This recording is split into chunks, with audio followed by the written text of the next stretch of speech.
everyone, this is Ashna. Today we'll complete रक्त धातु within 10 minutes. पहले तो निष्पत्ति। रक्त धातु की निष्पत्ति रक्त धातु में तक प्रत्यय लगने से होती है। आगे रक्त व स्रोतस।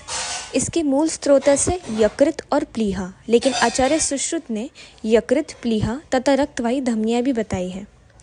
विशुद्ध रक्त के लक्षण यानी जो प्योर ब्लड है उनके लक्षण क्या है, उनके गुण क्या है। अब आचार्य चरक ने बताया है कि जो विशुद्ध रक्त है वो तपा हुआ सोना, इंद्रगोप, लाल कमल तथा अलतक, गुंजाफल के वन के समान माना गया है। और चक्रपाणी ने प्रकृति के अनुसार बताया है। जैसे समदोष प्रकृति है, उनका जो रक्त है वो इंद्रगोप के समान होना चाहिए।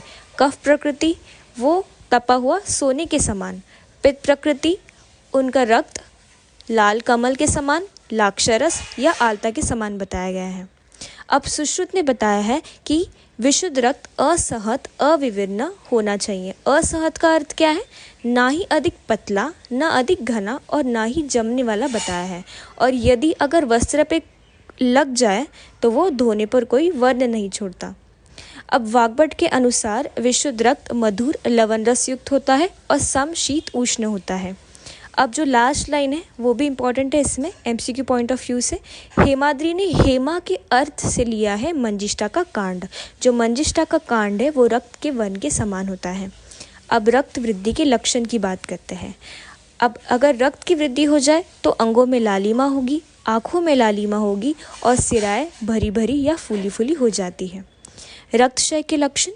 अगर रक्त का क्षय हो जाए तो त्वचा परुष हो जाती है, अर्थात कठोर हो जाती है और रुक्ष हो जाती है, ड्राइनेस ऑफ स्किन दिखाई देगी।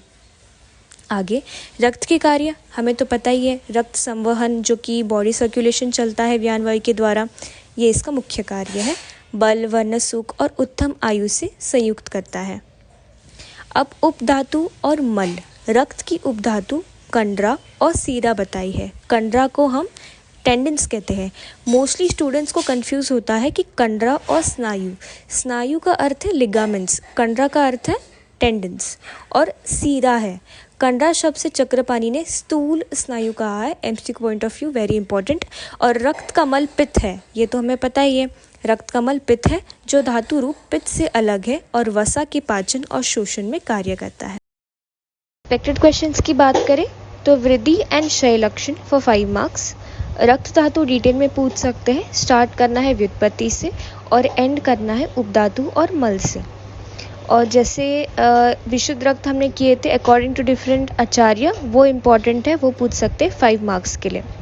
अगर आप श्लोक के साथ एक्सप्लेनेशन लिखते हो तो श्लोक को बॉक्स बनाना नहीं भूलना है, ठीक है।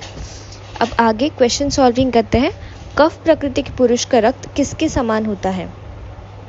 इसका आंसर आएगा तपा हुआ सोना। नेक्स्ट, शुद्ध रक्त कौन से रस से युक्त है?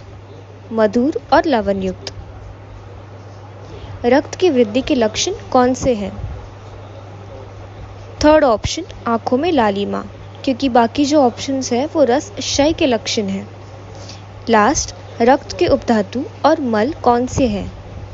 कंडरा और सीरा। Okay guys, see you in the next video. Bye bye.